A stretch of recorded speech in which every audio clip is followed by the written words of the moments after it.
students, today we will see the current affairs analysis dated 6th April 2020. So these are the listed articles we are going to discuss. So more than like 14 articles are there. We will discuss one by one. Let's begin the discussion. So first article, protocol for rapid antibody based blood test. So இப்போ ரீசெண்டாக so first like இது என்னன்றது சொல்லிடுறேன், அதுக்கப்புறம் we will discuss about the current affairs. இப்போ COVID-19 spread அதிகமாக இருக்கிறதுனால so normal PCR that is polymerase chain reaction testing பண்ணுறதுக்கு அதோட ரிப்போர்ட் வர்றதுக்கு it will take like 2 to 3 days அப்படின்ற கேட்டகரி ஆகும்போது டிலே ஆகிறதுனால கவர்மெண்ட் என்ன டிசைட் பண்ணியிருக்காங்க அப்படின்னா rapid antibody based blood test that is serological அப்படின்னு சொல்லிட்டு நான் ஏற்கனவே உங்களுக்கு லைக் ஒரு லாஸ்ட் வீக் நான் எக்ஸ்பிளைன் பண்ணியிருந்தேன். ஸோ அது என்ன அப்படின்னா இப்போ ஒரு பர்சன் வந்து ஒரு பேத்தோஜனால் அஃபெக்ட் ஆகிருக்காங்க அப்படின்னா இல்லைன்னா வைரஸஸ் தென் பாக்டீரியா லைக் ஃபஞ்சைனால் அஃபெக்ட் ஆகிருக்காங்க அப்படின்னா ஆட்டோமேட்டிக்லி அவங்க பாடியில் நம்ம நார்மலாகவே இம்யூன் சிஸ்டம் இருக்கும். அந்த இம்யூன் சிஸ்டம் என்ன பண்ணிக்கும் அப்படின்னா அந்த ஆன்டிஜன் மீன்ஸ் தட் பேத்தோஜன்ஸ் நான் சொன்னேன், வைரஸ், பாக்டீரியா, ஃபஞ்சை. ஸோ இதுகளுக்கு இதுக்கு பேர் ஆன்டிஜன்னு பேர்.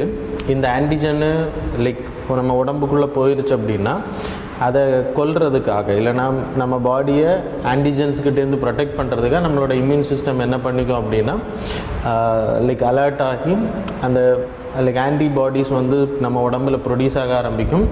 தென் the antibody will start killing the antigen அப்படின்றது. இப்போது அது எந்த லைக் கேன்சர் பேஷண்ட்ஸுக்கும் அந்த மாதிரி இருக்கும், லைக் ஹெச்ஐவி பேஷண்ட்ஸுக்கும் அந்த மாதிரி ஆன்டிபாடிஸ் இருக்கும், உடம்புல ஆன்டிபாடிஸ் ஸ்ப்ரெட் ஆகும். ஸோ இது நார்மலாக நம்ம நேச்சுரலாக நடக்கக்கூடிய ப்ராசஸ். இப்போது COVID-19 பர்சன் வந்து அஃபெக்ட் ஆகிருக்காங்க அப்படின்னா கண்டிப்பாக அவரோட இம்யூன் சிஸ்டம் வந்து ஒர்க் ஆக ஆரம்பிக்கும். சப்போஸ் இம்யூன் சிஸ்டம் வீக்காக இருந்தால் கூட antibody will be there. So அதை லைக் உங்கள் உடம்பு ப்ரொடெக்ட் பண்ண முடியலைனாலும் ஆன்டிபாடிஸ் வந்து லைக் உற்பத்தியாக ஆரம்பிக்கும். அந்த ஆன்டிபாடிஸ் வந்து வீக்காக இருக்குமே தவிர மற்றபடி ஆன்டிபாடிஸ் இல்லைன்னு இருக்காது. So immune system will work according to the immune power.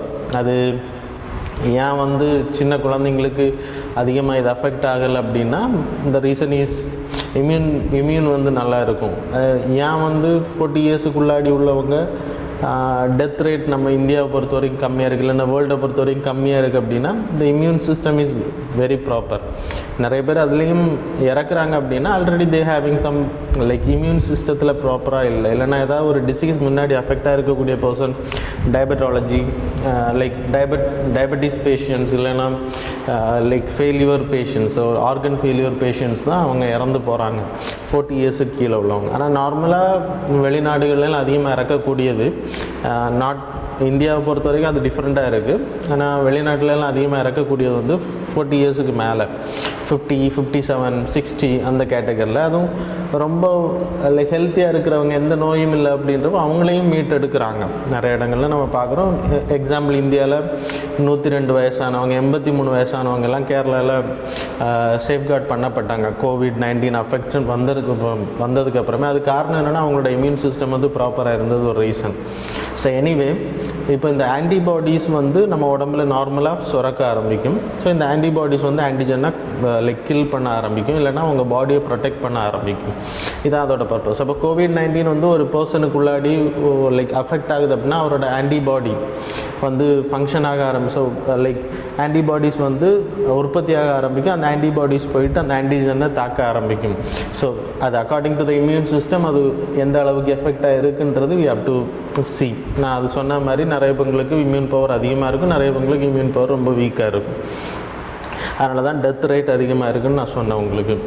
இப்போது பிசிஆர் டெஸ்ட் மூலமாக பண்ணுறதுக்கு இட் வில் டேக் டிலே அப்படின்றதுனால இப்போ என்ன பண்ணுறாங்க அப்படின்னா இந்த like antibody test which means நம்ம உடம்புக்குள்ளாடி COVID-19 வைரஸ் இருந்துச்சு அப்படின்னா ஆன்டிபாடி ப்ரொடியூஸ் ஆகிருக்கும் இல்லையா. அப்போ என்ன பண்ணுவாங்க அப்படின்னா இந்த வெல்ஸ்ன்னு சொல்லுவாங்க, லேபில் பண்ணக்கூடியது. ஸோ அந்த வெல்ஸுக்குள்ளாடி என்ன பண்ணுவாங்கன்னா COVID-19 ஆன்டிஜனை வச்சுருவாங்க. அப்போது உங்கள் உடம்புல இருந்து பிளட்டை எடுத்து அந்த அந்த வெல்ஸில் விடுவாங்க. விடும்போது உங்கள் உடம்புல ஆன்டிபாடி COVID-19 அட்டாக் பண்ணக்கூடிய ஆன்டிபாடிஸ் இருந்துச்சுன்னா என்ன ஆகும் அப்படின்னா போய் லைக் பேச்சப் ஆயிரும், இல்லைன்னா latch up with the like antigen COVID-19 antigen கூட அது லேட்சப் ஆகும், இல்லைன்னா அதை போய் வந்து பைண்டிங் பண்ணிக்கும், அதை லைக் கில் பண்ண ஆரம்பிக்கும். ஸோ அதன் மூலமாக ஐடென்டிஃபை பண்ணிக்கலாம். எலிசா டெஸ்ட்டுன்னு பேர் இதுக்கு. ஸோ அதன் மூலமாக ஐடென்டிஃபை பண்ணிக்கலாம் லைக் அந்த பர்சன் வந்து COVID-19 அஃபெக்ட் ஆகிருக்கா. இது வந்து ஒரு 4 hours 3 ஹவர்ஸ்லேயே தெரிஞ்சிடும் இந்த ரிப்போர்ட்டோட like details. No need to wait for எல்லாம். சப்போஸ் இது கன்ஃபார்ம் ஆயிடுச்சு அப்படின்னா then the patients can be taken to the PCR test. ஏன்னா நார்மலாக வேறு இப்போ இன்ஃப்ளூயன்ஸா தாக்கியிருந்தால் கூட அந்த மாதிரியான ப்ராப்ளம்ஸ் இருக்கும். என்ன லைக் பேத்தோஜன்ஸ் அஃபெக்ட் ஆகிருந்தாலும் ஆன்டிபாடிஸ் ப்ரொடியூஸ் ஆகும். ஸோ அதை கன்ஃபார்ம் பண்ணிக்கிறதுக்காக COVID-19 தான் அஃபெக்ட் ஆகிருக்குன்னு கன்ஃபார்ம் பண்ணிக்கிறதுக்காக you can go for PCR. இப்போ ஏன் இது பண்ணணும் அப்படின்ற அர்ஜென்ட் என்ன அப்படின்னா கம்யூனிட்டி ஸ்ப்ரெட்டிங் ஆரம்பிக்கக்கூடாது. இப்போ சென்னையை பொறுத்த வரைக்கும் மோர் தேன் 88 பேஷண்ட்ஸ், கிட்டத்தட்ட 90 பேருக்கு பக்கத்தில் சென்னையில் மட்டுமே இருக்காங்க. அப்போ இவங்க எத்தனை நாளைக்கு அங்கே இருந்திருக்காங்க, எத்தனை நாளைக்கு அவங்க ஸ்ப்ரெட் பண்ணியிருக்க வாய்ப்பு இருக்குது அப்படின்றத செக் பண்ணி உடனே நம்ம காண்டாக்ட் ட்ரேசிங் பண்ணி உடனே ஸ்டாப் அவுட் பண்ணோம். நம்ம தமிழ்நாடை பொறுத்த வரைக்கும் நமக்கு இருக்கக்கூடிய ப்ராப்ளம் என்னென்னா டெஸ்டிங் கிட்ஸோட லைக் நம்மக்கிட்ட அதிகமாக இல்லை அப்படின்றது.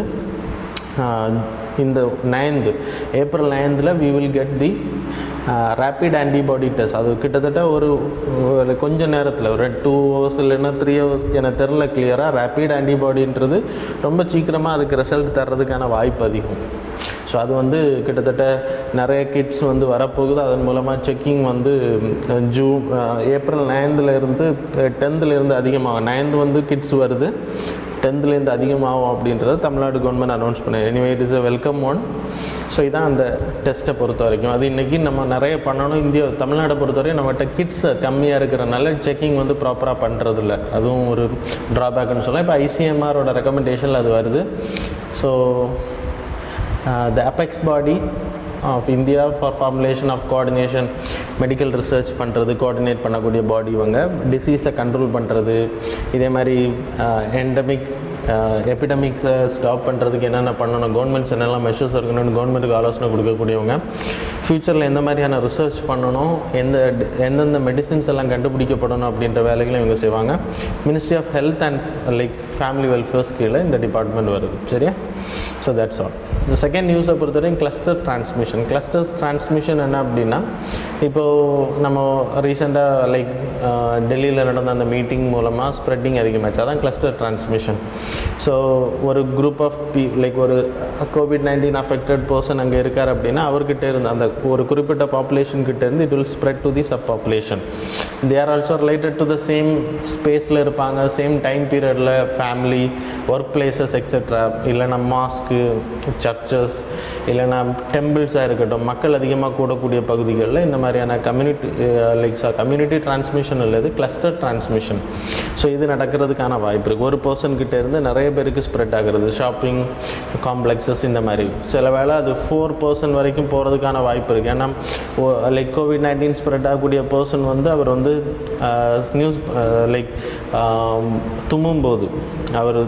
தும்மும்போது என்ன ஆகும் அப்படின்னா அவர்கிட்ட இருந்து ஸ்ப்ரெட் ஆகக்கூடிய அந்த லிக்யூட், அந்த தும்மலில் வரும் இல்லையா அந்த லிக்யூட் வந்து கிட்டத்தட்ட 6 feet வரைக்கும் போகிறதுக்கான வாய்ப்பு இருக்குது. சப்போஸ் அது ஒரு 4 personக்குள்ளாடி இருக்கலாம். ரொம்ப கன்ஜஸ்டட் ஏரியாவாக இருந்துச்சு அப்படின்னா it will go up to 5,000 people வரைக்கும் அது அஃபெக்ட் ஆகிறதுக்கான வாய்ப்பு இருக்குன்றாங்க. ஸோ அதுக்கு பேர் கிளஸ்டர் டிரான்ஸ்மிஷன் பேர். Then third article pandemic and public health system. இதை பொறுத்த வரைக்கும் என்ன அப்படின்னா, இப்போது இந்தியாவை பொறுத்த வரைக்கும் மோர் தென் 3,000 cases வேர் கன்ஃபார்ம்ட். அவங்க ட்ரீட்மெண்ட்டில் இருக்காங்க. எனிஹவ் இந்தியாவை பொறுத்த வரைக்கும் we are taking lot of like travel restrictions எல்லாம் பண்ணியிருக்கோம். ஆனால் இது முன்னாடியே பண்ணியிருக்கணும் அப்படின்றது தான். ஏன்னா உங்களுக்கு ஜான் மந்த்லேருந்து சைனா லைக் ஃபெப் மந்தில் மற்ற கண்ட்ரீஸ் அதே மாதிரி மார்ச் ஸ்டார்டிங்கில் உங்களுக்கு யூஎஸ் போன்ற கண்ட்ரிஸ் எல்லாம் அஃபெக்ட் ஆகுறத பார்க்கும்போது உங்களுக்கு ஒரு 3 months டைம் இருந்துச்சு. அதுக்குள்ளாடி நீங்கள் இந்த துரிதமாக ஷிஃப்டாக ஆக்ட் பண்ணியிருந்தீங்க, ரெஸ்பான்ஸ் பண்ணியிருந்தீங்க அப்படின்னா இது ஸ்ப்ரெட் ஆகாமல் தடுத்திருக்க முடியும் அப்படின்றதான் இந்தியாவோட லைக் இந்த ஆர்டிக்கிளோட எக்ஸ்ப்ளனேஷனாகவும் இருக்குது.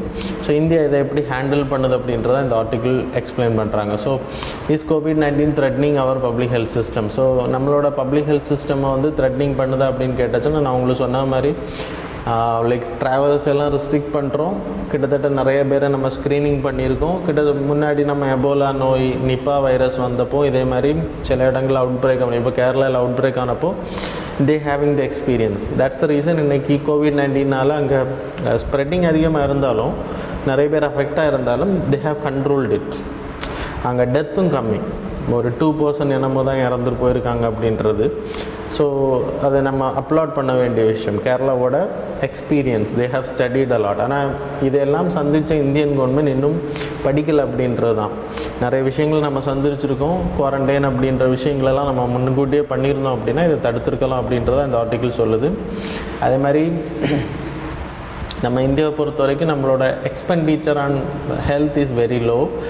இன்ஃப்ராஸ்ட்ரக்சர் லைக் பப்ளிக் ஹெல்த் வந்து ரொம்ப புவராக இருக்கும். இப்போது அது ரொம்ப ப்ராப்ளம்னு சொல்லப்படுது. நேஷ்னல் ஹெல்த் ப்ரொஃபைலை பொறுத்த வரைக்கும் சென்ட்ரல் பியூரோ ஆஃப் ஹெல்த் அவங்க தான் அதை ரிலீஸ் பண்ணுறாங்க. Central bureau of health intelligence அவங்க தான் அந்த ப்ரொஃபைல் ரிலீஸ் பண்ணுறாங்க எவ்ரி இயர். அவங்களோட ரிப்போர்ட்டை பொறுத்த வரைக்கும் எவ்வளோ பேஷண்ட்ஸ் இருக்காங்க, என்னென்ன கேட்டகரியில் இருக்காங்க, அவங்க தான் நம்ம ஹாஸ்பிட்டல் சிஸ்டம் எப்படி இருக்குது, எத்தனை வெண்டிலேட்டர்ஸ், எத்தனை ICU ஹாஸ்பிட்டல்ஸ், எத்தனை மல்டி ஸ்பெஷலைஸ்ட் ஹாஸ்பிட்டல்ஸ் இருக்குது அப்படின்ற டீட்டெயில்ஸ் அவங்ககிட்ட. இந்தியாவை பொறுத்த வரைக்கும் 7,13,986 பெட் ஹாஸ்பிட்டல்ஸ் இருக்குன்றாங்க. 25,778 வந்து கவர்மெண்ட் ஹாஸ்பிட்டல்ஸோட பெட்டாக இருக்குது அப்படின்றாங்க. ரயில்வே ரன் வந்து 122 hospitals, those people are having 13,355 beds இருக்குன்றாங்க. அது மாதிரி ESI ஹாஸ்பிட்டல்ஸ் கிட்ட 150 ஹாஸ்பிட்டல்ஸ் இருக்குது, 21,931 பெட்ஸ். அதே மாதிரி நம்ம இப்போது ஜூனுக்குள்ளாடி 40,000 வெண்டிலேட்டர்ஸ் புதுசாக வாங்க போகிறோம், ஆர்டர் பண்ணியிருக்கோம். அது ஜூன்லேருந்து நமக்கு சப்ளை கிடைக்கும். அது மாதிரி இப்போ COVID-19 ஸ்டாப் பண்ணுறதுக்கு 15,000 crore வந்து கவர்மெண்ட், சென்ட்ரல் கவர்மெண்ட் வந்து அனௌன்ஸ் பண்ணியிருக்காங்க, ஃபண்டிங் ப்ரொவைட் பண்ணுறாங்க. இப்போது இந்தியா வந்து 3rd ஸ்டேஜுக்கு போகக்கூடாது அப்படின்றதுல நம்ம மும்முரமாக இருக்கும். ஆனால் we are nearer to the 3rd ஸ்டேஜ்னு தான் சொல்ல முடியும். இப்போது போயிட்டு கூட சப்போஸ் நம்ம இன்னும் ஒரு 1 week 2 weeksக்குள்ளாடி மொத்தமாக கண்ட்ரோல் பண்ணலை அப்படின்னா 3rd ஸ்டேஜுக்கு போகிறதுக்கான வாய்ப்பு இருக்குது. So I will explain about the 3rd stage. First stage அப்படின்னா இப்போது 1 person coming from outside, like வெளிநாடுகள்லேருந்து இந்தியாவுக்கு வராங்க அப்படின்றப்போ எக்ஸாம்பிள் எடுத்துக்கிட்டிங்கன்னா அப்ராட்லேருந்து ஒரு பர்சன் இந்தியாவுக்கு ட்ராவல் பண்ணி வராங்க அப்படின்னா அவருக்கு வந்து அந்த COVID-19 ஸ்ப்ரெட் இருந்துச்சு அப்படின்னா அது வந்து லைக் கன்ஃபார்ம் கேசஸ். இல்லைனா இந்தியர்கள் வெளியில் வேலை பார்க்குறவங்க இந்தியாவுக்குள்ளாடி லைக் ரிட்டர்ன் ஆகுறாங்க, NRIs coming inside India. So அவங்களுக்கு COVID-19 ஸ்ப்ரெட் இருந்துச்சுன்னா அதுக்கு பேர் ஃபஸ்ட் ஸ்டேஜ். அது வந்து அவங்களுக்கு மட்டும்தான் இருக்குது. ஸோ லைக் ஃபாரின் கண்ட்ரிஸ் கூட தொடர்புடையவங்க அப்படின்ற கேட்டகரி. சப்போஸ் அவங்கள்ட்ட இருந்து அவங்களோட ஃபேமிலி அவங்க போன இடங்களில் ஸ்ப்ரெட் ஆகிருக்கு அப்படின்னா அதுக்கு பேர் ஸ்டேஜ் 2 கேட்டகரி. இந்தியா அன்னைக்கு நம்ம ஸ்டேஜ் 2 கேட்டகரியில் தான் இருக்கோம். Because we are tracing. இப்போ டெல்லியில் நடந்த மீட்டிங்கில் ஃபாரினர்ஸ் நிறைய பேர் வந்திருந்தாங்க. தாய்லாந்து, மலேசியன், இந்தோனேஷியன் பீப்புள்ஸ் நிறைய பேர் வந்திருந்தாங்க. சவுத் ஈஸ்ட் ஏஷியன் கண்ட்ரீஸ்லேருந்து அவங்க வந்து அந்த மீட்டிங்கில் கலந்துக்கிட்டாங்க. அதில் மோர் தேன் இந்தியாவிலேருந்து லைக் தமிழ்நாட்டிலேருந்து 1,500 பீப்புள் அட்டென்ட் பண்ணியிருக்காங்க. அதில் கிட்டத்தட்ட 500க்கு மேலே கேசஸ் வந்து COVID-19 அஃபெக்ட் இருக்குது அப்படின்னு கண்டுபிடிச்சிருக்கோம். இதெல்லாம் எப்படி கண்டுபிடிக்க முடிஞ்சிச்சு அப்படின்னா we are in the stage 2. ஏன்னா there is a stage 1 category people இருக்காங்க. அவங்க கூட நம்ம இந்தியர்கள் கான்டாக்டில் வராங்க. ஸோ இந்தியர்களுக்கு ஸ்ப்ரெட் ஆகுது. தட் இஸ் ஸ்டேஜ் 2 கேட்டகரியில் அவங்களுக்கு. ஸோ கான்ட்ராக்ட் ட்ரேசிங் மூலமாக இன்றைக்கி தமிழ்நாட்டுக்கு 1,500 பீப்புள் வந்திருக்காங்கன்னு அவங்க ஃபேமிலிஸ் அவங்க எங்கெல்லாம் போனாங்க அப்படின்றத நம்ம கான்டாக்ட் ட்ரேசிங் பண்ணி எல்லாரையுமே குவாரண்டைன் பண்ணுறோம். அது நம்ம கவர்மெண்ட்டோட லைக் இன்னும் சிறப்பாக பண்ணணும் அப்படின்றது தான் நம்மளோட லைக் வலியுறுத்திக்கலாம், அவ்வளோதான். தென் ஸ்டேஜ் 3 கேட்டகரி எடுத்துக்கிட்டிங்கன்னா, இப்போது லைக் இன்றைக்கி நம்ம இப்போது யாருக்கிட்டேருந்து யாருக்கு வந்திருக்கு அப்படின்றத லைக் ட்ரேஸ் அவுட் பண்ண முடியுது. சப்போஸ் கம்யூனிட்டி டிரான்ஸ்மிஷன் நடந்துச்சு அப்படின்னா நம்ம ட்ரேஸ் அவுட் பண்ணவே முடியாது. இப்போது like some person coming from abroad country, சைனாலேருந்து ஒருத்தர் இங்கே இந்தியாவுக்கு வரார் அப்படின்னா அவர் இந்தியாவில் வந்து லைக் செகண்ட் ஸ்டேஜை உருவாக்கிடுவார். செகண்ட் ஸ்டேஜ் வந்து ரொம்ப அதிகமாச்சு. செகண்ட் ஸ்டேஜ் வந்து அவங்க ஃபேமிலி மெம்பர்ஸ் அவர் போகிற இடங்கள்லாம் ஸ்ப்ரெட் ஆக ஆரம்பிச்சிருச்சு அப்படின்னா அதுக்கு பிறகு இட் வில் கோ அந்த கிராமங்களில் அர்பன் ஏரியாவில் அப்படி ஸ்ப்ரெட் ஆகி யாருக்கிட்டேருந்து யாருக்கு வந்துச்சுன்னு ஐடென்டிஃபை பண்ண முடியாது. ஸோ அதுக்கு பேர் கம்யூனிட்டி டிரான்ஸ்மிஷன்னு பேர். நம்ம இந்தியாவை பொறுத்த வரைக்கும் இன்றைக்கு வரைக்கும் நம்ம சென்ட்ரல் கவர்மெண்ட் ஐசிஎம்ஆரும் சரி, தமிழ்நாடு கவர்மெண்ட்டும் லைக் கம்யூனிட்டி ஸ்ப்ரெட்டிங் நடக்கலை அப்படின்றத சொல்லிகிட்டு இருக்காங்க. அது வரைக்கும் நம்ம like there is in a positive மோடில் நம்ம இருந்துக்கலாம். சப்போஸ் அது ஸ்ப்ரெட் ஆக ஆரம்பிச்சது அப்படின்னா it is a very tough time for India. நம்ம சப்போஸ் 21st இருந்து நம்ம 23rd இருந்து அந்த 144 அனௌன்ஸ் பண்ணலைன்னா இன்றைக்கி நம்ம கம்யூனிட்டி டிரான்ஸ்மிஷனுக்கு போயிருப்போம். தட் இஸ் ஸ்பெயின், ஃப்ரான்ஸ் போன்ற கண்ட்ரிஸ். அப்புறம் இன்னொரு விஷயம் நான் உங்களுக்கு ஏற்கனவே கவர் பண்ண மாதிரி இந்தியாவை பொறுத்த வரைக்கும் we having universal immunisation programme. அது நம்மளை பாதுகாத்துருக்கு அப்படின்றது ரிப்போர்ட் சொல்லுது. இந்தியன் ஐசிஎம்ஆர் ஸ்டடீஸும் சரி, இந்தியாவோட லைக் எஜுகேஷன் இன்ஸ்டிடியூஷனோட ஸ்டடீஸும் சரி, நம்மளோட பிசிஜி டிபிக்கு நம்ம கொடுக்கக்கூடிய வேக்சினேஷன், அது மாதிரி இந்தியாவில் நம்ம எல்லாத்துக்குமே வேக்சினேஷன் ப்ராப்பராக பண்ணுறோம். இந்த வேக்சினேஷன் பண்ணுறதுனால தான் இந்தியாவில் அதிகமாக ஸ்ப்ரெட் ஆகலை அப்படின்றது. அப்பார்ட் ஃப்ரம் கிளைமேட் தாண்டி அது வந்து நமக்கு ஹெல்ப் பண்ணுது அப்படின்னு சொல்லப்படுது. கிளைமேட் வந்து பெரிய அளவில் இல்லை. ஏன்னா WHO இப்போ ரீசெண்டாக சொல்லியிருந்தாங்க ரொம்ப ஹாட்டாக இருக்கக்கூடிய கண்ட்ரீஸ்லேயும் COVID-19 ஸ்ப்ரெட் ரொம்ப அதிகமாக இருக்குது அப்படின்றது. கிளைமேட் வில் நாட் ஸ்டாப் அப்படின்றாங்க. ஆனால் ஹியூமிடிட்டி வில் ஸ்டாப் அப்படின்றத ரெடியூஸ் பண்ணும், அதோட டிரான்ஸ்மிஷன் வேகத்தை குறைக்கும் அப்படின்றத ஏற்கனவே உங்களுக்கு நான் ஒரு ரிப்போர்ட்டில் எக்ஸ்பிளைன் பண்ணியிருந்தேன் last week. So if you want you can go through that.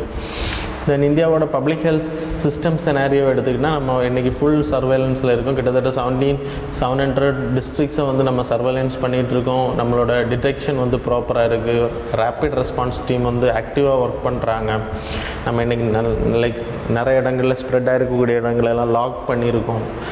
வெளியாட்கள் உள்ளே போகாமல் அவங்க வெளியில் வராமல் நம்ம லாக் பண்ணி அவங்களோட தேவைகளை நம்ம லைக் சந்திச்சுட்ருக்கோம், கொடுத்துட்ருக்கோம். அவங்க லைக் ஷாப்பு கூட நம்ம அலோவ் பண்ணுறதில்ல. அந்த அளவுக்கு நம்ம தெளிவாக அவங்களோட நீட்ஸை நம்ம சாட்டிஸ்ஃபை பண்ணிகிட்டு இருக்கோம். அவங்களும் பாதுகாக்கப்படணும், அவங்கள்ட்ட இருந்து வேறு ஆட்களுக்கு ஸ்ப்ரெட் ஆகக்கூடாது அப்படின்றத நம்ம கவர்மெண்ட் மிகப்பெரிய ஆக்ஷன்ஸ் எடுத்துகிட்டு இருக்காங்க, central government as well as state government. Then இந்தியாவை பொறுத்த வரைக்கும் என்னெல்லாம் பண்ணணும் அப்படின்னா, நேஷ்னல் ஹெல்த் பாலிசியோட ரெக்கமெண்டேஷன் அடிப்படையில் இந்தியாவை பொறுத்தவரை ப்ரைவேட் செக்டாரை வந்து நம்ம இந்தியாவில் அதிகப்படுத்தணும். லைக் அது அப்படின்னா பப்ளிக் ப்ரைவேட் பார்ட்னர்ஷிப். இது நேற்றுக்குள்ள ஆர்டிக்கிள் எக்ஸ்பிளைன் பண்ணியிருந்தேன். பப்ளிக் ப்ரைவேட் பார்ட்னர்ஷிப் வந்தால் மட்டும்தான் நிறைய ஹாஸ்பிட்டல்ஸ் வரணும். கவர்மெண்ட்டோட எக்ஸ்பெண்டிச்சர் ஆன் ஜிடிபி வந்து 2.5% ஆஃப் ஜிடிபி வரணும். நம்ம ரொம்ப கம்மியாக தான் இன்வெஸ்ட் பண்ணிகிட்ருக்கோம். அது வந்து உயரணும்னு சொல்லப்படுது. இருந்தாலும் வேர்ல்டு ஆவரேஜை கம்பேர் பண்ணும்போது இது வெரி லெஸ் அப்படின்னு சொல்லப்படுது. ஹெல்த் வெல்னஸ் சென்டர்ஸ் உருவாக்குறது, பீப்புளோட out of pocket expenditure means அவங்க இப்போ 1 lakh லைக் 50,000 சேலரி வாங்குறாங்க அப்படின்னா அவர் வந்து ஒரு ஃபேமிலியில் ஒரு லைக் ஃபேமிலியோட ஹெட் வந்து 50,000 சேலரி வாங்குறாரு அப்படின்னா அதில் ஒரு 40,000 அவர் வந்து அந்த ஃபேமிலியில் இருக்கக்கூடிய யாரோ ஒரு பீப்புளோட ஹெல்த் பர்பஸுக்கே ஸ்பெண்ட் பண்ணுறாரு அப்படின்னா then what's the use of earning 50,000 salary? So அது வந்து பெரிய அளவில் அந்த ஃபேமிலிக்கு பெனிஃபிட் ஆகாது. ஸோ அந்த எக்ஸ்பெண்டிச்சரை நம்ம குறைக்கணும். அந்த எக்ஸ்பெண்டிச்சரை குறைச்சது அப்படின்னா அந்த ஃபேமிலியால் 40,000 rupees சேவ் பண்ண முடியும். அந்த 40,000 rupees சேவ் பண்ணுறதுனால whether they will invest, they will purchase for those like something for their family, இல்லைன்னா ஒரு லைக் வீடு வைக்கிறதுக்கான முயற்சிகள் அவங்க எடுக்க முடியும். இல்லைன்னா so it will create an asset for India.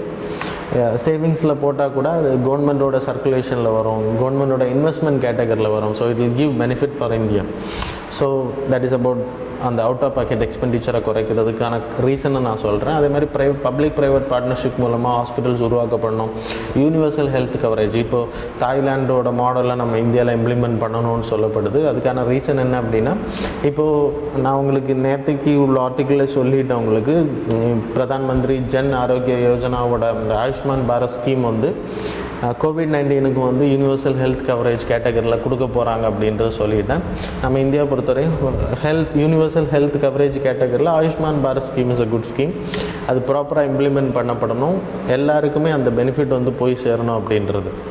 So இதெல்லாம் பண்ணப்பட்டாச்சு அப்படின்னா நம்ம இனிமேல் இதே மாதிரியான எபிடமிக் டிசீசஸ் நம்ம நாட்டை அட்டாக் பண்ணும்போது, இல்லைன்னா பேண்டமிக் டிசீசஸ் நம்ம நாட்டை அட்டாக் பண்ணும்போது நம்ம நாடு வந்து சேஃப்கார்டாக இருக்க முடியும். மிகப்பெரிய விஷயம் வந்து mission Indradhanush, that is immunisation, universal immunisation programme. அது இன்றைக்கி நம்ம நாட்டை ரொம்ப பாதுகாத்திருக்குன்னு சொல்லப்படலாம்.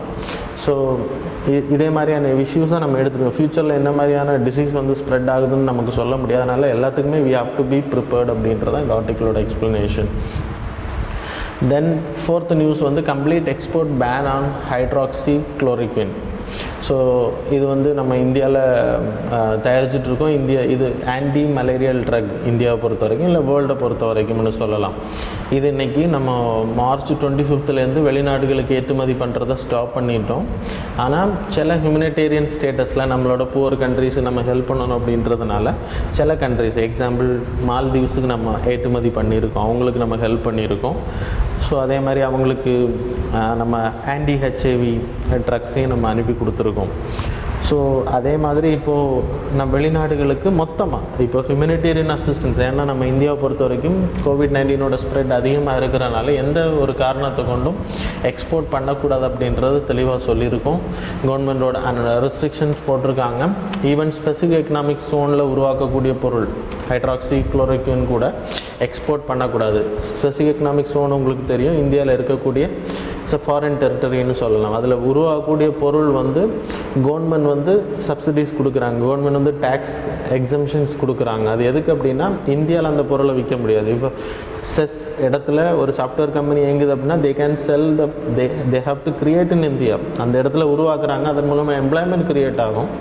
ஆனால் அந்த பொருட்களை இந்தியாவில் விற்கக்கூடாது. தட்ஸ் மெயின் பர்பஸ், இது எக்ஸ்போர்ட் பண்ணணும் அதில் உருவாக்கக்கூடிய பொருள். ஸோ செஸ் கேட்டகரியில் இருக்கக்கூடிய ஹைட்ராக்சி குளோரினை தயாரிக்கக்கூடிய கம்பெனிஸ் கூட இப்போ எக்ஸ்போர்ட் பண்ண முடியாது.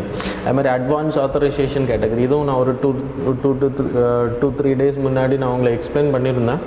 இந்த அட்வான்ஸ் ஆத்தரைசேஷன் அப்படின்னா நம்ம இந்தியாவில் தயாரிக்கக்கூடிய ஒரு பொருளுக்கு வெளியிலேருந்து ரா மெட்டீரியல் இம்போர்ட் பண்ணோம் அப்படின்னா அதுக்கு 0 டியூட்டி. ஆனால் அந்த பொருளை நம்ம லைக் ரா மெட்டீரியல் மூலமாக ஒரு பொருளை தயாரிச்சுட்டு அந்த பொருளை இந்தியாவில் விற்கக்கூடாது. That have to be exported. ஒரு டைம் ஃப்ரேம்ஒர்க், ஒரு டைம் பீரியடுக்குள்ளாடி அதை எக்ஸ்போர்ட் பண்ணப்படணும்.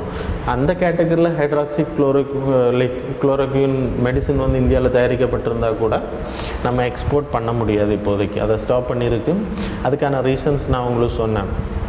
அதே மாதிரி சானிடைசர்ஸ், நிறைய விஷயங்கள், வெண்டிலேட்டர்ஸ், சர்ஜிக்கல் மாஸ்க்கு எதுவுமே நம்ம இன்றைக்கி ஏற்றுமதி பண்ணக்கூடாது அப்படின்ற கேட்டகரியில் தான் கொடுத்துருக்காங்க. யூஎஸ்ஏ வந்து லைக் ட்ரம்பும் நம்மளோட பிரைம் மினிஸ்டரும் ரீசெண்டாக பேசியிருந்தாங்க.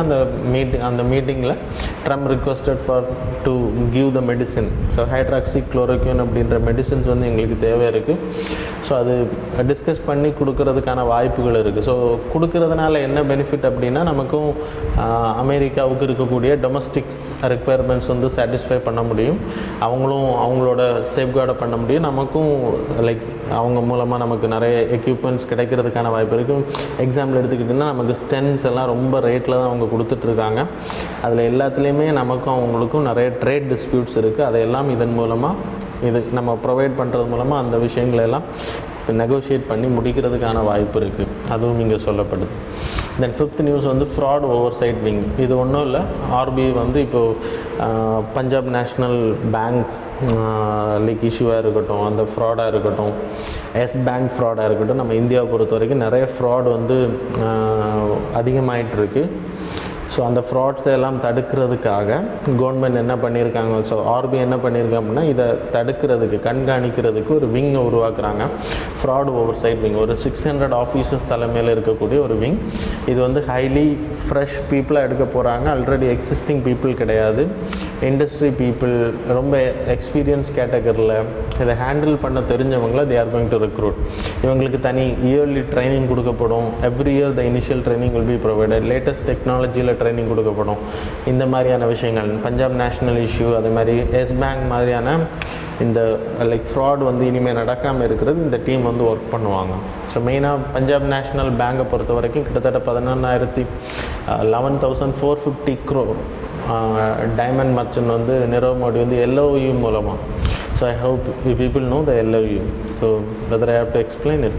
யா, I will explain. So letter of undertaking இல்லைனா yeah, so letter of undertaking அப்படின்னா இப்போ இந்தியாவில் இருக்கக்கூடிய ஒரு person want to purchase, do some business outside, so he is having good reputation in a bank, reputation in India. So அப்படின்றப்போ இப்போ example எடுத்துக்கிட்டிங்கன்னா person doing business here. இப்போ Reliance company எடுத்துக்கோங்க, he is doing business here as well as he is doing business outside. So இப்போ அவங்க துபாயில் ஒரு பொருளை வாங்குறாங்க, எண்ணெய் வாங்குறாங்க, ஸோ ரிலையன்ஸ் ஆயில் இருக்குது, க்ரூட் ஆயில் வாங்குறாங்க அப்படின்றப்போ அது ஒரு 10,000 crore அவங்களுக்கு தேவைப்படுது அப்படின்றப்போ இங்கேருந்து அவங்க லோன் வாங்க முடியாது. ஸோ துபாயில் இருக்கக்கூடிய ஒரு பேங்க்கிட்டேருந்து தான் லோன் வாங்க முடியும். இப்போது Reliance companies having like Punjab national பேங்க்கில் அவங்களுக்கு அக்கௌண்ட் இருக்குன்னு வச்சுக்கோங்க இந்தியாவில். they are having a good reputation and then அக்கௌண்ட்டில் அவங்க ட்ரான்சாக்ஷன் பண்ணுறாங்க. பஞ்சாப் நேஷ்னல் பேங்க் வந்து அதை பற்றி டீட்டெயில்ஸ் எல்லாமே தெரியுது. ஸோ ரிலையன்ஸ் கம்பெனி வந்து இட்ஸ் a குட் கம்பெனி அப்படின்றது அவங்க தாட் படி. இப்போது வெளிநாட்டில் அவங்களுக்கு ஒரு 10,000 crore இமீடியட்டாக தேவைப்படுது அப்படின்றப்போ வெளிநாட்டில் இருக்கக்கூடிய ஒரு பேங்க் அப்ரோச் பண்ணுவாங்க. அவங்க இந்தியன் பேங்க் அப்ரோச் பண்ணுவாங்க. இந்தியன் பேங்க் அப்ரோச் பண்ணும்போது ஈவன் இந்தியன் பேங்க் அப்ரோச் பண்ணும்போது அது வேறு பேங்காக இருக்கும். பஞ்சாப் நேஷ்னல் பேங்க் அப்படின்னா no problem, they can provide it. ஆனால் இப்போ ஆக்சிஸ் பேங்க் எடுத்துக்கிட்டிங்கன்னா ஆக்சிஸ் பேங்க் துபாயில் இருக்குது, அவங்கக்கிட்ட அப்ரோச் பண்ணுறோம். அப்படிப்போ Axis Bank will ask for LOU. நீங்கள் எந்த பேங்க்கில் உங்களோட ட்ரான்சாக்ஷன்ஸ் எல்லாம் பண்ணுறீங்களோ அந்த பேங்க்ஸில் இருந்து ஒரு LOU கொடுத்தீங்க அப்படின்னா so we can give the loan அப்படின்றது. LOU அப்படின்றது கேரண்டி மாதிரி. லைக் ரிலையன்ஸ் கம்பெனி அதை பே பண்ணலை அப்படின்னா we will pay அப்படின்றது தான் அந்த LOU. ஸோ இப்போது they will come to the Punjab National bank. Punjab National bank already Reliance industries மேலே நல்ல நம்பிக்கை இருக்கிறதுனால they will automatically provide the LOU. ஒரு ரிட்டர்ன் லெட்டர் மாதிரி கொடுத்தா லெட்டர் ஆஃப் அண்டர்டேக்கிங்னு பேர். இதை இந்த ரிலையன்ஸ் இண்டஸ்ட்ரீஸ் டீம் வந்து என்ன பண்ணோம் அப்படின்னா ஆக்சிஸ் பேங்க், ஃபாரினில் இருக்கக்கூடிய ஆக்சிஸ் பேங்க், இந்தியன் பேங்க்ஸில் தான் இது பண்ண முடியும். ஃபாரினில் இருக்கக்கூடிய ஆக்சிஸ் பேங்க் கிட்ட கொண்டு கொடுப்பாங்க. ஆக்சிஸ் பேங்க் என்ன பண்ணோம் அப்படின்னா 10,000 crore இமீடியட்டாக ரிலீஸ் பண்ணுவாங்க. ஆனால் இந்த ரிட்டர்ன் ஃபார்மேட்டில் போகக்கூடிய டீட்டெயில்ஸும் எடுத்துகிட்டு போகப்படுது ரிலையன்ஸ் டீம் மூலமாக. அதே மாதிரி அந்த எந்த பேங்க்லேருந்து இஷ்யூ பண்ணப்படுதோ அந்த பேங்கோட சீஃப் ஹெட் லைக் சீஃப் மேனேஜர்கிட்ட இருந்து there will be a shift அப்படின்றதுல ஒரு பாஸ்வேர்டு போகும், ஒரு மெசேஜ் போகும். அந்த மெசேஜ் போயிருச்சு அப்படின்னா இந்த LOU is a confidential, it's a like correct one அப்படின்றது அங்கே இருக்கிறவங்க இது வந்து வெளியில் வெளிப்படுத்த மாட்டாங்க. உள்ளுக்குள்ளே நடக்கக்கூடிய ஒரு மெசேஜிங் சிஸ்டம். நிரவ் மோடியை பொறுத்த வரைக்கும் இந்த ஷிஃப்ட் அப்படின்ற அந்த லைக் அந்த பாஸ்வேர்டிங் சிஸ்டத்தையும் அவங்க வந்து அவங்க சீஃப் மேனேஜர்ஸுக்கு ரொம்ப பணம் கொடுத்து அதை வாங்கியிருந்தாங்க அந்த பாஸ்வேர்டை. எப்போல்லாம் நிரவ் மோடிக்கு வெளிநாடு பேங்குகளில் LOU தேவையோ பணம் தேவையோ அப்போ அவனே வந்து LOU எழுதிப்பானா, அவனே வந்து ஷிஃப்ட் மெசேஜையும் like he will send the message. அப்படி ஒரு நாளைக்கு ஆக்சிஸ் பேங்க் வந்து இந்த விஷயம் தெரிஞ்சில்ல அவன் வாங்கின கடனை வந்து பஞ்சாப் நேஷ்னல் பேங்க்குக்கிட்ட வந்து கேட்டாங்க. பஞ்சாப் நேஷ்னல் பேங்க் சொல்லிச்சு we never provided any LOU அப்படின்றது. ஸோ அப்போ தான் இந்த விஷயம் எல்லாம் வெளியில் வரும். ஸோ இது வந்து டெக்னிக்கல் லைக் ரொம்ப ஷிஃப்ட் அப்படின்ற லைக் அந்த மெசேஜ் வந்து ஸோ ரொம்ப கான்ஃபிடென்ஷியல், அது வந்து வெளியில் போகிறது. ஸோ இந்த மாதிரியான சீட்டிங்ஸ் நடக்கிறதுக்கான வாய்ப்பு இருக்குது டெக்னிக்கல் கேட்டகரியில். அது மாதிரி எஸ் பேங்கை பொறுத்த வரைக்கும் ஒரு லிமிட்டட் லோன்ஸ் தான் கொடுக்கப்படணும். ஆனால் அவங்க வந்து அதுக்கு அதிகமாகவே லோனை வந்து கொடுத்துட்டாங்க. பிகாஸ் அவங்களோட அந்த பேங்கோட லைக் ஹெட்டுக்கு ஹெட்டோட பசங்களுக்கு லைக் ஃபேவர் பண்ணுறதுக்காக. ஸோ இந்த மாதிரியான ரொம்ப சீட்டிங்ஸ் எல்லாம் ரொம்ப நடக்கிறதுனால இதை தடுக்கிறதுக்கு there is a wing, technical ஓரியன்டாகவும் இருக்கணும். பழைய டெக்னாலஜியில் இருக்கக்கூடிய பீப்புளாக இருக்கக்கூடியது உடனே என்னென்ன டெக்னாலஜி ரிலேட்டடாக ஹேக்கிங் இந்த மாதிரியான விஷயங்களை ஹேண்டில் பண்ணக்கூடிய பர்சன்ஸாக இருக்கணும், சீட்டிங்காக ஈஸியாக கண்டுபிடிக்கக்கூடிய பர்சன்ஸாக இருக்கணும். அதுக்காக தான் இந்த டீம் உருவாக்கப்பட்டிருக்கு. ஸோ இப்போது Yes Bank problem was superseded because Yes Bank வந்து எஸ்பிஐ மூலமாக கிட்டத்தட்ட 49% ஈக்விட்டி ஸ்டேக்கை வந்து வாங்கிட்டாங்க. ஸோ அதன் மூலமாக எஸ் பேங்க் வந்து திருப்பியும் ரிவைவல் ஸ்டேஜுக்கு வந்திருக்குன்னு சொல்லலாம். Then 6th news, my government corona help desk chatbot. சேட்பாட்டை பொறுத்த வரைக்கும் இது வந்து கொரோனா நியூஸை பற்றி வரக்கூடிய rumours. It is an artificial intelligence chatbot. அப்படின்னா நிறைய குவரிஸ் வரும், கொரோனாவை பற்றி நிறைய வாட்ஸ்அப்ஸில் நிறைய விஷயங்கள் ஸ்ப்ரெட் ஆகும். அது கரெக்டாக அது இல்லையா அப்படின்றத செக் பண்ணிக்கக்கூடிய ஒரு சேட்பாட் தான். They can go and enquire. இது வந்து ஹாப்டிக் அப்படின்ற ஒரு இன்ஃபோடெக். இதுவும் வந்து உங்களுக்கு நான் ஏற்கனவே சொன்ன மாதிரி ரிலையன்ஸ் இண்டஸ்ட்ரீஸோட ஷேர் 80% வந்து அவங்க தான் இதில் ஷேர் ஹோல்டராக இருக்காங்க. So mostly they are the owners அப்படின்றது சொல்லலாம். ஸோ இந்த my government corona help desk மூலமாக இது வரைக்கும் குவரிஸ் அனுப்புனவங்க கிட்டத்தட்ட 55 மில்லியன் மெசேஜஸ் குவரிஸ் பண்ணியிருக்காங்க.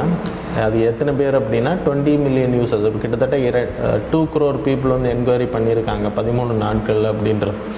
So it's a welcome one. English அப்புறம் ஹிந்தி லாங்குவேஜஸ்லேயும் இந்த சேட்பாட் வந்து ஒர்க் ஆகுது. Then empowered group on coordinating with private sector for COVID. So இப்போ நிதி ஆயோக் சேர்மன் சிஇஓ அமிதாப் காந்த் தலைமையில் ஒரு டீம் அமைச்சிருக்காங்க. இப்போது நம்ம இந்தியாவை பொறுத்த வரைக்கும் நிறைய இண்டஸ்ட்ரீஸ் இருக்குது. அது மாதிரி சிவில் சொசைட்டி ஆர்கனைசேஷன் வேர்ல்டுலேயும் சரி இந்தியாவிலையும் சரி, அப்புறம் United nation agencies, world bank. So இந்த 3 குரூப்புக்கிட்டேயும் கலந்துரையாடி இந்த கோவிட்-19 எப்படி இந்த ப்ராப்ளம்ஸை ஓவர் கம் பண்ணுறது, எஃபெக்டிவ் சொல்யூஷன் என்ன அப்படின்றது ஒரு பிளான் போடுறதுக்காக இந்த அமிதாப் காந்த் தலைமையில் ஒரு கமிட்டி அமைக்கப்பட்டிருக்கு. லைக் பால் கமிட்டி வந்து ஆல்ரெடி நான் உங்களுக்கு சொன்ன மாதிரி. ஸோ அது வந்து கோவிட்-19 லைக் எப்படி மெடிக்கல் ரிலேட்டடாக கர்வ் பண்ணுறது அப்படின்றது, ஸ்டாப் பண்ணுறது அப்படின்றதுக்கு அமைக்கப்பட்டது. இது வந்து வரக்கூடிய ஃப்யூச்சர் ப்ராப்ளம்ஸை பற்றி, எப்படி கோவிட்-19 ஸ்ப்ரெட்டில் வரக்கூடிய அந்த எக்கனாமிக் லாஸஸை ஹேண்டில் பண்ணுறது எல்லாத்துக்குமே அவங்க ஃபார்முலேஷன் பண்ணுவாங்க. That's all. Then 8th news வந்து grounding of aircraft affects weather forecasting. இப்போ வெதர் ஃபோர்காஸ்டிங் நம்ம இந்தியாவில் பண்ணுறது முன்னாடி ஓல்டன் டேஸில் 2010 அந்த டைம் பீரியட்லலாம் பண்ணுறது லைக் ஃப்யூச்சரில் முன்னாடி இருந்த ட்ரெடிஷ்னல் ஒரு 100 வருஷத்தில் எப்போல்லாம் மழை பெய்யும், மான்சூன் ரெயின் எப்போ ஸ்டார்ட் ஆகும், எந்த மாதிரி சிச்சுவேஷன்ஸ் இருந்தால் ஸ்டார்ட் ஆகும், எந்த மாதிரி சிச்சுவேஷன் இருந்தால் இருக்காது அப்படின்றத ஐடென்டிஃபை பண்ணி. ஏன்னா ஃப்யூச்சரில் நம்ம இப்போது பண்ணக்கூடியது எல்லாமே ஏர்க்ராஃப்ட் நம்ம யூஸ் பண்ணுறோம். ஏர்க்ராஃப்ட் வந்து லாங் டிஸ்டன்ஸ் ட்ராவல் பண்ணுது, அட்மாஸ்ஃபியரில் ட்ராவல் பண்ணும்போது இந்த அட்மாஸ்ஃபியரை ப்ரெடிக்ட் பண்ண முடியும், எங்கெல்லாம் தண்டர் ஸ்டார்ம்ஸ் இருக்கும். ஈவன் ஏர்க்ராஃப்டில் இருக்கக்கூடிய அந்த சிஸ்டம்ஸ் மூலமாக ஐடென்டிஃபை பண்ணி அவங்க ஏர்க்ராஃப்ட் ஏவியேஷன் செக்டாருக்கு நம்ம வெதர் ஃபோர்காஸ்டிங் பண்ண முடியும். அப்போ தான் அவங்களால ப்ராப்பராக அவங்க வந்து அந்த டெஸ்டினேஷனை போய் சேர முடியும். அதுக்கும் அது ஹெல்ப் ஆகுது. அது மட்டும் இல்லை, நம்ம இந்தியாவோட இல்லைனா வேர்ல்டோட மீட்ரோலஜிக்கல் வெதர் ரிப்போர்ட்டும் இப்படி தான் கணிக்கப்படுது. சேட்டலைட்ஸ் வேர் யூஸ்ட் அஸ் யூஷுவல். சரியா? ஸோ இது வந்து இன்றைக்கி ஏவியேஷன் செக்டார் வந்து ஸ்டாப்பில் இருக்கிறதுனால இன்றைக்கி அதுக்கான ப்ரெடிக்ஷன்ஸ் வந்து ரொம்ப லோவாக இருக்குது அப்படின்னு சொல்லலாம். இருந்தாலும் எல்லினோ கேட்டகரியை வச்சு இப்போது பசிபிக் வாட்டர்ஸ் வந்து இக்வட்டோரியல் பசிபிக் ஓஷன்ஸ் ஏரியா வந்து வார்மிங்காக இருக்கிறத வச்சு நம்ம இந்த டேட்டாஸ் எல்லாம் அப்சர்வ் பண்ணுறோம். பயான்ஸ் இருக்கு இல்லையா, சுனாமிக்கு அனுப்ப வைக்கக்கூடிய அந்த பயான்ஸ் வந்து நம்ம விட்டுருக்கிறதுனால அந்த ஓஷியானிக் வார்ம் எப்படி இருக்குது, டெம்பரேச்சர் எப்படி இருக்குன்றதை வச்சு நம்ம வந்து எப்போது மழை பெய்யும் அப்படின்றத கணிக்க முடியும். டெம்பரேச்சர் எப்படி இருக்கும், வெதர் ஃபோர்காஸ்ட் எப்படி இருக்கும். அதனால் ஏவியேஷன் செக்டார் இல்லைன்னாலும் அது நமக்கு இன்றைக்கி ஃபோர்காஸ்டிங் பண்ண முடியுது அப்படின்னு சொல்லப்படுது. ஸோ ஏவியேஷன் செக்டாரை பொறுத்த வரைக்கும் அந்த லைக் டெம்பரேச்சர், விண்ட் ஸ்பீட் எப்படி இருக்குது அது எல்லாத்தையும் கணிக்க முடியும் டைனமிக் மாடல் மூலம். ஸோ சூப்பர் கம்ப்யூட்டர்ஸ் யூஸ் பண்ணி அதை வந்து கணிக்க முடியும். IMD will move to the traditional forecasting. Suppose இதெல்லாம் நம்ம இனிமேல் ஏவியேஷன் செக்டார் கிட்டத்தட்ட ஒரு 6 மந்த்ஸ் ஒர்க் ஆகலை அப்படின்னா நம்ம ட்ரெடிஷ்னல் மெத்தடுக்கு தான் மூவ் ஆக நேரம். 2010க்கு முன்னாடி நம்ம அப்படி தான் பண்ணிகிட்டு இருந்தோம். ஒரு கேட்டகரியில் இப்போ அட்லாண்டிக் ஓஷன்ஸ், இந்தியன் ஓஷன் வந்து ஒரு சைடு ஹீட் ஆகும், பே ஆஃப் பெங்கால் ஹீட் ஆகும், அரேபியன் சி ஹீட்டாக இருந்துச்சுன்னா எந்த மாதிரி லைக் கோல்டாகவும் இருந்துச்சு அப்படின்னா எந்த மாதிரியான லைக் ரெயின்ஃபால் இருக்கும் அப்படின்றத ப்ரெடிக்ட் பண்ண முடியும். ஸோ முன்னாடி எப்படி இருந்துச்சு, ஸோ அந்த மாதிரியான சைக்ளோன்ஸ் எப்படி வரும் அப்படின்றத ப்ரெடிக்ட் பண்ணக்கூடியதுக்கு will do powerful computers use பண்ணி பழைய மாடல்ஸை யூஸ் பண்ணி பழைய முன்னாடி இருக்கக்கூடிய ரிப்போர்ட்ஸ் எல்லாம் வச்சு நம்ம கணிப்போம். அதான் நம்ம யூஸ் பண்ண ஸ்டாட்டிக். டைனமிக் மாடல்ன்றது நான் இப்போ சொன்னது பவர்ஃபுல் கம்ப்யூட்டர்ஸ் மூலமாக we will create an algorithm மாடலில் ஆன்டிசிபேட் பண்ணுறது.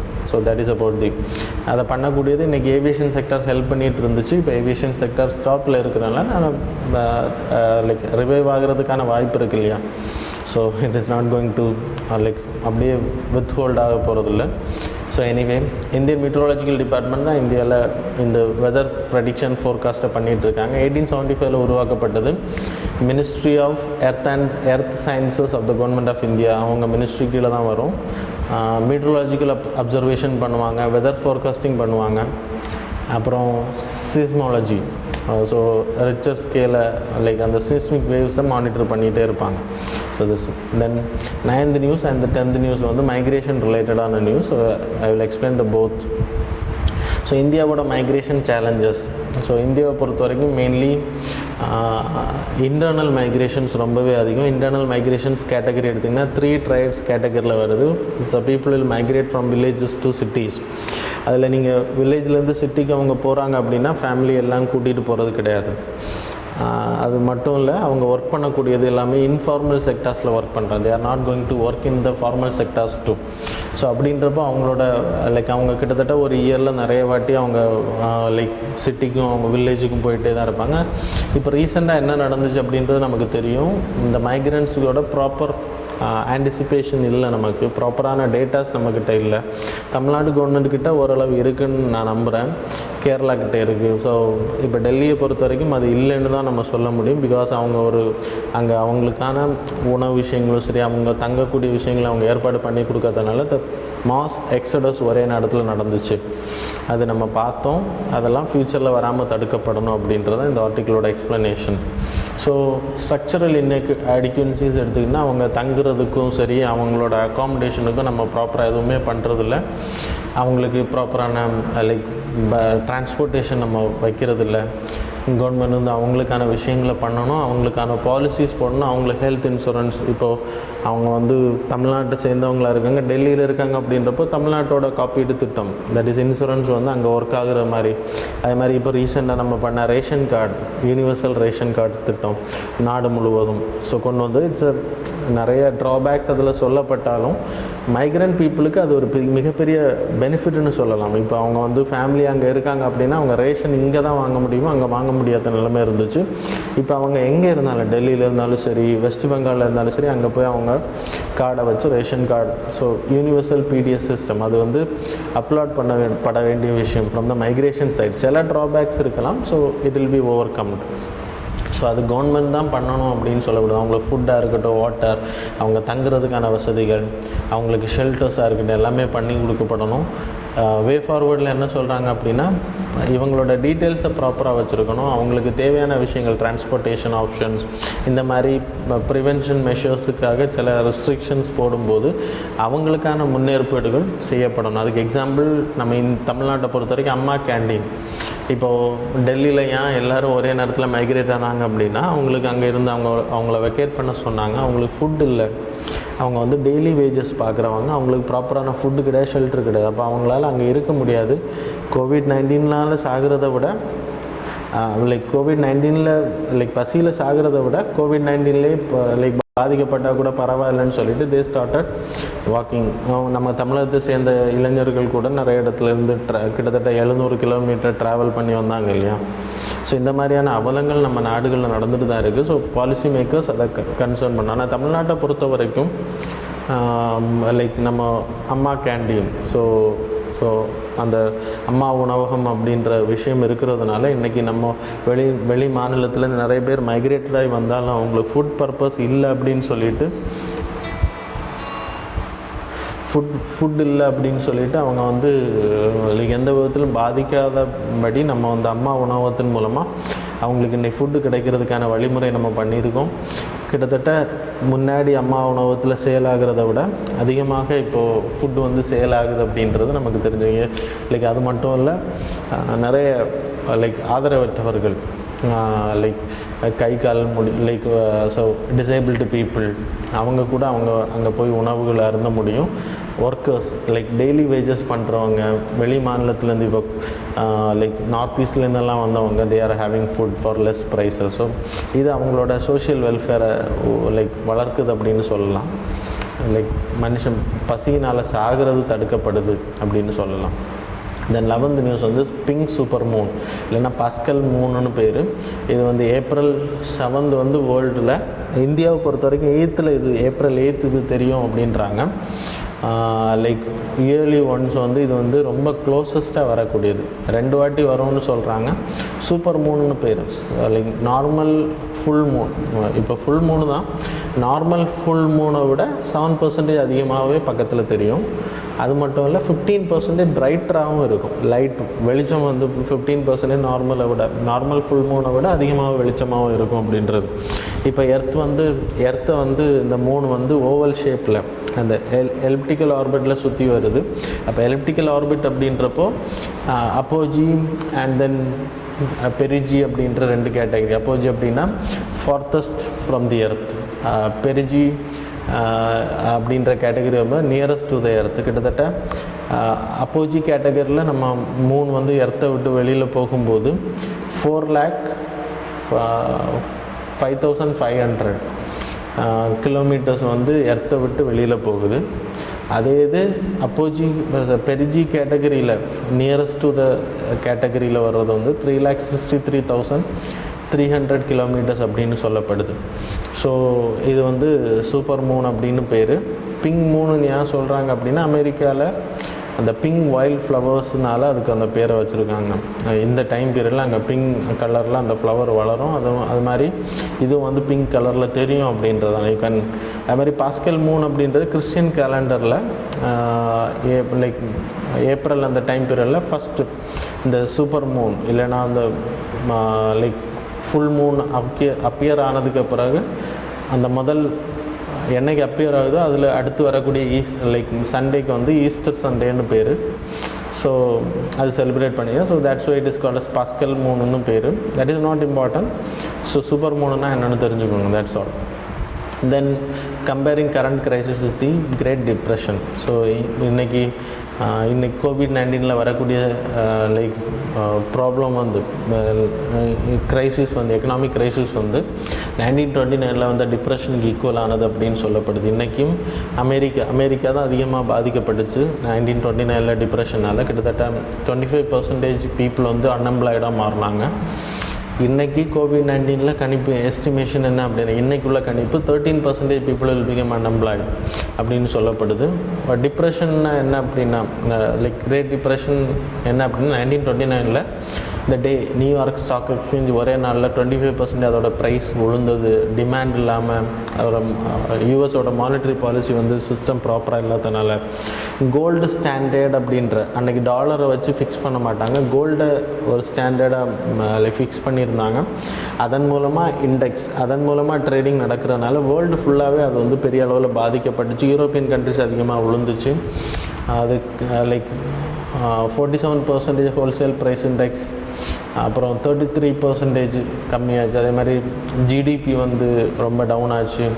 வேர்ல்டு வைடில் இதோட இம்பேக்ட் வந்துச்சு. Jobless, deflation extra. யூஎஸில் வந்து 3.2% அன்எம்ப்ளாய்மெண்ட்லேருந்து 24.9க்கு கிட்டத்தட்ட 10 வருஷம் இந்த டிப்ரெஷன் இருந்துச்சுன்னு சொல்லப்படுது. லேட்டன்ட் அவுட்கம்ஸ் என்ன அப்படின்னா, லைக் டிப்ரெஷன்ஸ், ஹியூமன் சஃபரிங்ஸ் அதிகமாக இருந்துச்சு. பொலிட்டிக்கலில் நிறைய சேஞ்சஸ் இருந்துச்சு. இதுதான் செகண்ட் வேர்ல்டு வாருக்கும் ஒரு காரணமாகவும் இருந்துச்சு அப்படின்னு சொல்லப்படுது. அப்புறம் இந்தியாவை பொறுத்த வரைக்கும் இது எந்த அளவுக்கு ஹெல்ப் பண்ணுச்சு அப்படின்னா, 1930 அந்த டைம் பீரியடில் தான் உங்களுக்கு மகாத்மா காந்தி வந்து சிவில் டிசொபீடியன்ஸ் மூவ்மெண்ட் இந்தியாவில் லான்ச் பண்ணார். அதுக்கான காரணம் என்னென்னா நம்மளோட அக்ரிகல்ச்சர் ப்ரொடியூஸ் நம்ம இந்தியா பொறுத்த வரைக்கும் அன்னைக்கும் சரி இன்றைக்கும் சரி அதிகமாக 40% மேலே விவசாயம் பண்ணக்கூடிய குரூப் தான் நம்ம இந்தியாவில் இருக்குது. அன்னைக்கு என்ன சிச்சுவேஷன் இருந்திருக்கோன்றதை நீங்கள் ஆன்டிசிபேட் பண்ணி பாருங்கள்.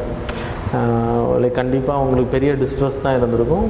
நம்ம லைக் பிரிட்டனோட அக்ரிகல்ச்சர் பாலிசி ஃபெயிலியூர்னால மொத்தமே கொலாப்ஸ் ஆச்சு. கொலாப்ஸ் ஆனதுனால இந்தியாவில் இருக்கக்கூடிய ஃபார்ம்ஸுக்கும் இந்தியாவில் இருக்கக்கூடிய ஃபார்மர்ஸுக்கும் பெரிய பெனிஃபிட் கிடைக்கல. அதனால் எல்லா ஃபார்மர்ஸ் எல்லோரும் சேர்ந்து பெசன்ட் மூவ்மெண்ட்டாக அது மாறுச்சு இந்த டைம் பீரியட் அப்படின்னு சொல்லப்படுது. இண்டிபெண்டன்ஸுக்கு அது வந்து பெரிய பெனிஃபிட்டாக மாறுச்சுன்னு சொல்லப்படுது.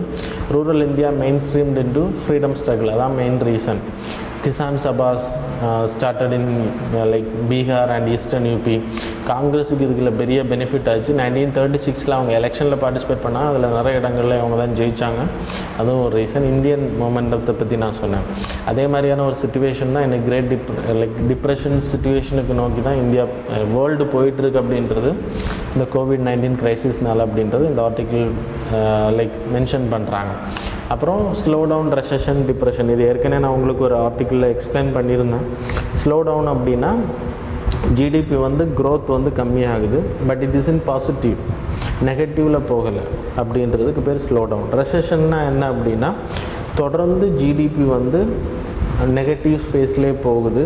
2 quarters அப்படின்னா 6 months கான்சிக்யூட்டிவாக டிக்ளைனிங் மோட்லேயே போகுது. டோட்டல் அவுட்புட் வந்து ரொம்ப கம்மியாக, இன்கம், எம்ப்ளாய்மெண்ட் வந்து ரொம்ப கம்மியாக இருக்குன்னா அதுக்கு பேர் ரெசஷன். டிப்ரெஷன்னா என்ன அப்படின்னா ஜிடிபி வாஸ் இன் -10%. கிட்டத்தட்ட 3 வருஷத்துக்கு இது கண்டினியூ ஆகும். ரெசஷன் வந்து கண்டினியூஸாக கண்டினியூ ஆகும். Then it is called as depression அப்படின்றது. ஸோ அதான் உங்களுக்கு அன்னைக்கு நடந்தது. தென் 13th ஆர்டிக்கிள் வந்து higher education in India. So the idea of university அப்படின்ற article Economic and Political Weekly like அந்த அவங்களோட மேகசினில் வந்த ஆர்டிக்கிள் இது. இந்தியாவை பொறுத்தவரை universities 1857 Calcutta university, Bombay university, Madras universities எல்லாம் உருவாக்கப்படுது. அதோட மெயின் பர்பஸ் என்ன அப்படின்னா இந்தியாவை அவன் வந்து எஜுகேட் பண்ணணுன்றதில் அவனோட மெயின் பர்பஸ். அவனுக்கு இந்தியர்கள் வேலைக்கு வேணும். அதுக்காக அவன் என்ன பண்ணான் அப்படின்னா அவனோட பர்பஸுக்காக இந்தியர்களில் நிறைய பேருக்கு நாலேஜ் கொடுத்தான்.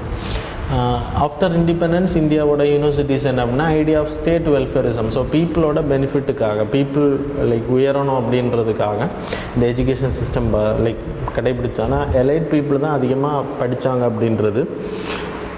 ஆனால் 1991 LPG time period, that is liberalisation, privatisation and globalisation time பீரியடில் massification of higher education, elite people மட்டும் இல்லை எல்லாருமே படிக்கிறதுக்கான ஒரு வழிமுறை. ஸோ மல்டிபிள் சேலஞ்ச், accessibility, எல்லா பீப்புளுக்கும் ஈக்குவாலிட்டி அண்ட் குவாலிட்டி ஆஃப் எஜுகேஷனும் அதிகமாச்சுன்னு சொல்லப்படுது. ஹையர் எஜுகேஷன் இன் இந்தியாவை பொறுத்த வரைக்கும் நான் உங்களுக்கு சொன்னேன் எலைட் பீப்புள் தான் அதிகமாக என்ரோல் ஆகிட்டு இருந்தாங்க. ஆனால் 1991 பிறகு இட் வாஸ் சேஞ்ச். கிட்டத்தட்ட 15% வரைக்கும் என்ரோல்மெண்ட் வந்து யூனிவர்சிட்டிஸில் நார்மல் மீடியம் கிளாஸ் பீப்புள் வந்து என்ரோல்மெண்ட் அதிகமாக இருந்ததாக சொல்லப்படுது. இன்றைக்கி இந்தியாவை பொறுத்த வரைக்கும் cross enrolment category 26.3 category 2018-19 report அடிப்படையில். இந்த மாசிஃபிகேஷன் ஹையர் எஜுகேஷனுக்கான ரீசன் என்ன அப்படின்னா சேஞ்சிங் பாலிசி ப்ரஸ்பெக்டிவ்ஸ். நம்ம வந்து எஜுகேஷனோட ஹையர் எஜுகேஷனில் நிறைய பேர் படிக்கணுன்றதை நம்ம உறுதிப்படுத்திகிட்டு இருக்கோம். யாரும் ட்ராப் அவுட் ஆகக்கூடாது அப்படின்றத நம்ம உறுதிப்படுத்திகிட்டு இருக்கோம். அது மாதிரி நம்ம democratisation of education, higher education, இன்றைக்கி நம்ம எல்லாருமே கல்வி கிடைக்கும். முன்னாடி கேஸ்ட் அடிப்படையில் உயர்ந்தவர் தாழ்ந்தவர் என்ற அடிப்படையில் இல்லைனா செல்வந்தர் ஏழை அப்படின்ற டிவைட் இருந்துச்சு. இன்றைக்கி அதெல்லாம் இல்லாமல் எல்லாருக்குமே they can go for engineering, they can go for doctorate, they can go for doctor படிக்கிறது, இந்த மாதிரியான விஷயங்களுக்கு போக முடியுது. So democratisation of higher education எல்லோரும் கிடைக்கிற மாதிரி பண்ணியிருக்கோம். சிவில் சொசைட்டிலேருந்து நம்ம படிக்கிறதுக்கான அவேர்னஸ் என்டோர்ஸ்மெண்ட் பண்ணியிருக்கோம் அக்சசிபிலிட்டிக்கு. All India survey of higher education எடுக்கப்பட்டிருக்கின்ற இந்தியாவோட சர்வே இது ஐஸ் சர்வே. இந்த சர்வே வந்து ministry of human resource department இருக்குல்லையே, அவங்க தான் இந்த சர்வே எடுக்கிறாங்க. கிட்டத்தட்ட இந்தியாவை பொறுத்த வரைக்கும் 903 யூனிவர்சிட்டிஸ் இருக்குன்றாங்க. அதில் 37.98% ப்ரைவேட்லி மேனேஜ்ட். கிராஸ் என்ரோல்மெண்ட் வந்து மேல் பாப்புலேஷன் 26.3, ஃபீமேல் பாப்புலேஷன் ஈக்குவலாக வராங்க 25.4%. ரெகுலேட்டரி ஆஃப் ஃப்ரேம்ஒர்க் நம்ம இந்தியாவை எடுத்துக்கிட்டோம்னா பாலிசி மேக்கிங். இந்தியாவில் யூனிவர்சிட்டிஸ், காலேஜ், எஜுகேஷனுக்கெல்லாம் பாலிசி மேக் பண்ணக்கூடியது ஹெச்ஆர்டி டிபார்ட்மெண்ட், அது ஹியூமன் ரிசோர்ஸஸ் மினிஸ்ட்ரி கீழே வரும். அது மாதிரி association of Indian universities, central advisory board of education, state council of higher, இவங்க தான் வந்து இந்தியாவில் எஜுகேஷன் பாலிசியை வடிவமைக்கிறவங்க. அதே மாதிரி ரெகுலேட் பண்ணுறது நம்ம இந்தியாவில் இருக்கக்கூடிய அத்தனை எஜுகேஷன் இன்ஸ்டிடியூஷனையும் யூனிவர்சிட்டிஸை ரெகுலேட் பண்ணக்கூடியது ஏஐசிடி.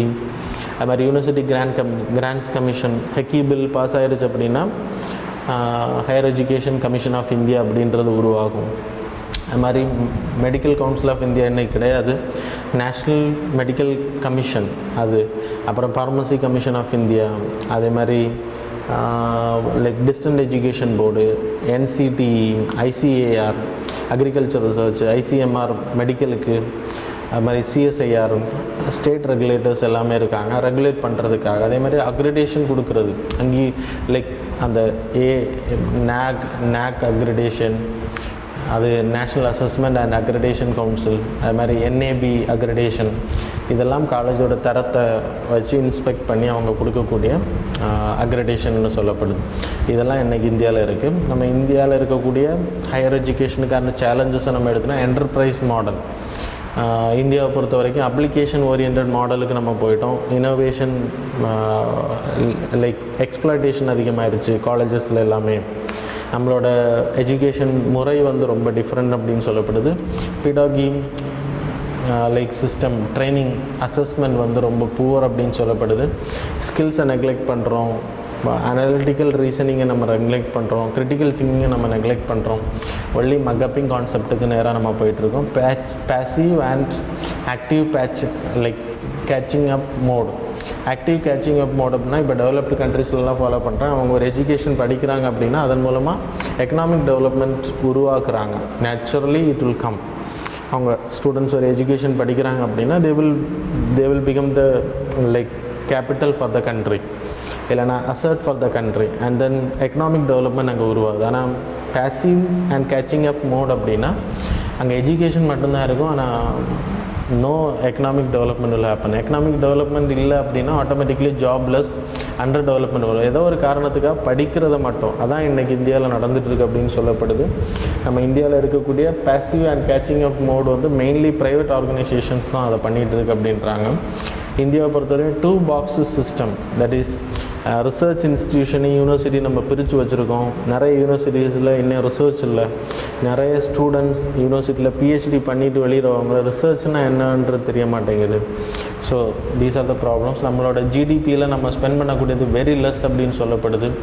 0.69% தான் நம்ம ஹையர் எஜுகேஷனை ஸ்பெண்ட் பண்ணி இஸ்ரேலை பொறுத்தவரைக்கும் 4.3 ஆஃப் ஜிடிபி, சவுத் கொரியா 4.2, அது மாதிரி US 2.8 அவங்க.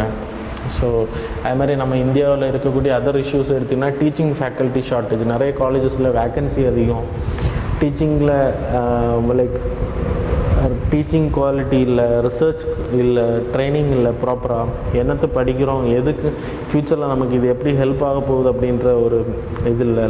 எம்ப்ளாயபிலிட்டி இல்லை ஸ்டூடெண்ட்ஸுக்கு வந்து லைக் அவங்க வந்து ஆக்சஸ் ப்ராப்பராக இல்லை. சேலஞ்சஸ் இருக்குன்னா கிராஸ் என்ரோல்மெண்ட்டில் ப்ராப்ளம் இருக்குது. இன்றைக்கி பெண்களாக இருந்தாலும் சரி, ஜென்ஸாக இருந்தாலும் சரி, பாய்ஸாக இருந்தாலும் சரி, டிஸ்கிரிமினேஷன்ஸ் இருக்குது. யூனிவர்சிட்டி எஜுகேஷன் அண்ட் இன்ஃப்ராஸ்ட்ரக்சர் வந்து ப்ராப்பராக இல்லை, லேப்ஸ் இல்லை, ரிசர்ச் இன்குபேஷன் கொடுக்க முடியல இனோவேஷனுக்கு. அது மாதிரி ஜாப் மார்க்கெட் பிளேஸ்மெண்ட், எம்ப்ளாயபிலிட்டியில் நான் உங்களுக்கு சொன்னேன். Industry orient research and innovation சிலபஸில் இப்போ இன்றைக்கி லைக் இன்ஜினியரிங் முடிக்கக்கூடிய நிறைய பேருக்கு எம்ப்ளாயபிலிட்டி கிடைக்க மாட்டேங்குது அப்படின்னா இண்டஸ்ட்ரி ஓரியன்டான சிலபஸ் இங்கே இல்லைன்னு அர்த்தம். அவங்க திருப்பி வேறு கோர்சஸ் படிக்க வேண்டியது இருக்குது. அப்புறம் குவாலிட்டி அண்ட் அசஸ்மெண்ட் ப்ராக்டிசஸ் இல்லை, ஒழுங்கான அவுட்கம் இருக்குது அப்படின்றது. ஃபினான்ஷியல் சப்போர்ட் இல்லை, political interference on appointment, so favourable persons are appointed.